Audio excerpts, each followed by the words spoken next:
Flashpoint Batman. And here's a Batman born from heartbreak. Thomas Wayne's story hits differently. On Earth, Flashpoint, young Bruce is killed, and grief consumes Thomas. He becomes Batman, not a symbol of hope, but an enforcer fueled by vengeance. Joe Chill dies under his hands, and that's just the beginning. Criminals don't just fear him, they die trying to challenge him.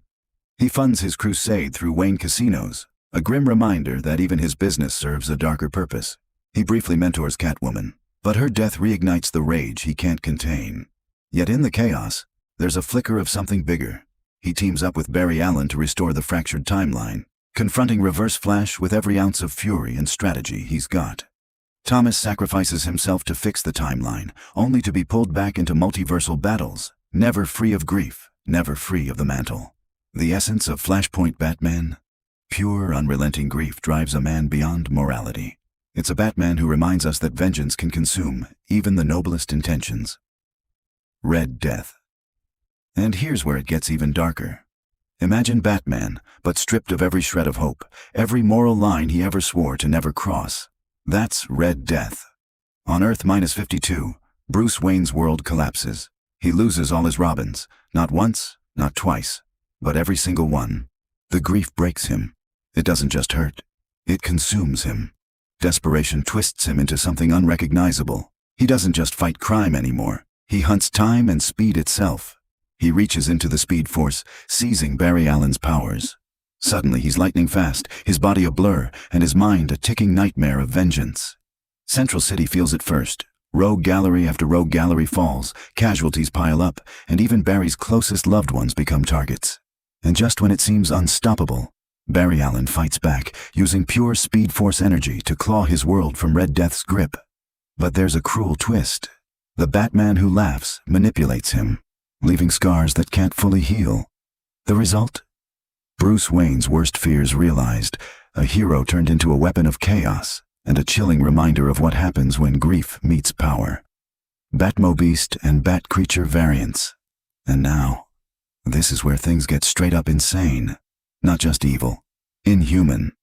The dark multiverse doesn't just twist Batman's mind, it twists his entire existence. Take Batmobeast. In one nightmare world, Bruce Wayne doesn't just control Gotham, he tries to control everything. He uploads his consciousness into every piece of technology, turning the planet into a surveillance state.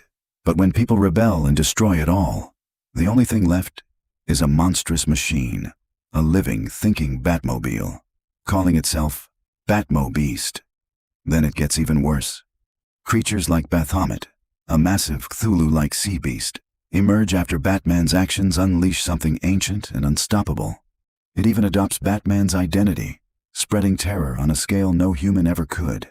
And you've got Batmage, a version of Bruce who abandons crime fighting entirely for dark magic, conquering worlds with spells and summoning forces straight out of hell. These aren't just evil Batmen. There's something else entirely. No code, no humanity.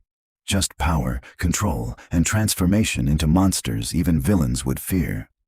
So ask yourself, when Batman stops being human altogether, is there anything left worth saving? The Merciless. And just when you thought it couldn't get any darker, meet the Merciless. On Earth -12 finds himself face to face with a god, or more accurately, becomes one. He dons Ares' helmet, and suddenly the line between man and god blurs. At first, he's convinced he can wield this power responsibly, fighting alongside Wonder Woman to take down Ares himself. But here's the terrifying part. The helmet isn't just power, it's corruption. Slowly, it twists his mind, reshaping his morals until they're unrecognizable. He kills Ares, and in a horrifying moment, nearly kills Diana. His justice turns to conquest. Villains, heroes, and even gods themselves fall under his wrath as he claims the Olympus and Amazon realms like his personal chessboard. And it doesn't stop there. Using relics, he summons an army of spirits to cement his domination. Every ounce of Bruce's humanity is gone. He even joins the Dark Knights willingly, fully embracing the darkness he once feared. The core of the Merciless isn't just power, it's the nightmare of absolute corruption. What happens when someone who swore to protect becomes unstoppable? Would you still call him Batman, or something far worse? Failsafe. Batman's most dangerous backup. And now, here's a version of Batman that literally out-Batmans Batman. Meet Failsafe, not flesh and blood, but a cold, calculating android born from Bruce Wayne's worst fears about himself. This robot wasn't built by some villain. It was created by Batman's own Zur-En-Arrh persona as the ultimate contingency plan, designed to stop Batman if he ever crossed his own moral line. Think about that for a second. An android equipped with everything Bruce Wayne knows about strategy, gadgets, martial arts, even Justice League-level countermeasures, programmed to neutralize the real Batman if he ever became too extreme. Failsafe isn't just strong. He's faster, more durable, and capable of tracking and outmaneuvering his creator because he knows how Bruce thinks. In the comics, Failsafe activates when Batman is framed for murder, believing the Dark Knight has gone rogue. He tears through the Bat family and even nearly goes toe-to-toe with Superman, showing just how unstoppable he can be. This is Batman without restraint, without conscience, and without mercy. A chilling reflection of what happens when Batman's own preparation becomes his worst nightmare. Omega Batman, the tyrant of a broken world. And now, let's talk about a version of Batman that didn't just fall. He collapsed entirely. Meet Omega. Bruce Wayne in a devastating post-apocalyptic future where everything went wrong. This isn't a hero fighting villains. This is a man who lost faith in all of humanity. After society collapsed into chaos and riots tore apart even the Hall of Justice, Omega didn't put on armor to save people. He put on power to control them. He kills Darkseid, takes his severed head as a grim symbol, and attaches the cosmic anti-life equation to a modified bat signal. With that, he doesn't just fight crime.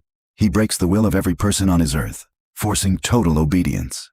Under Omega's rule, Gotham becomes a fortified city-state, and Earth itself bows under his iron regime. He doesn't rule with justice. He rules with forced peace, believing people can't be trusted with freedom. It's a chilling look at what Batman becomes when hope dies and absolute power replaces it. Owlman.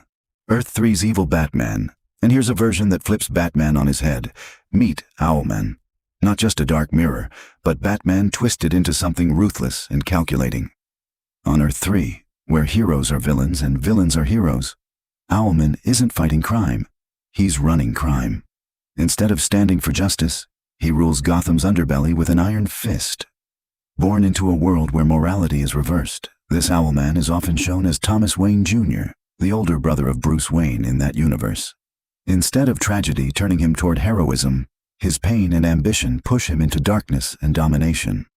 He becomes a master strategist, a criminal mastermind whose intelligence and tactical brilliance rival Batman's. But every bit of it is used for power and control, not protection. Owlman doesn't just fight opponents, he commands them. He leads the Earth 3 crime syndicate of America, a team of evil counterparts to the Justice League, and uses his networks, wealth, and wits to manipulate Gotham and the wider world. He even recruits twisted versions of allies, like Talon, to help enforce his rule. This isn't Batman bent dark by grief. It's Batman who embraced evil outright, proving that if Bruce's genius and resources were used for domination instead of justice, the world wouldn't just fear him. It would bow to him.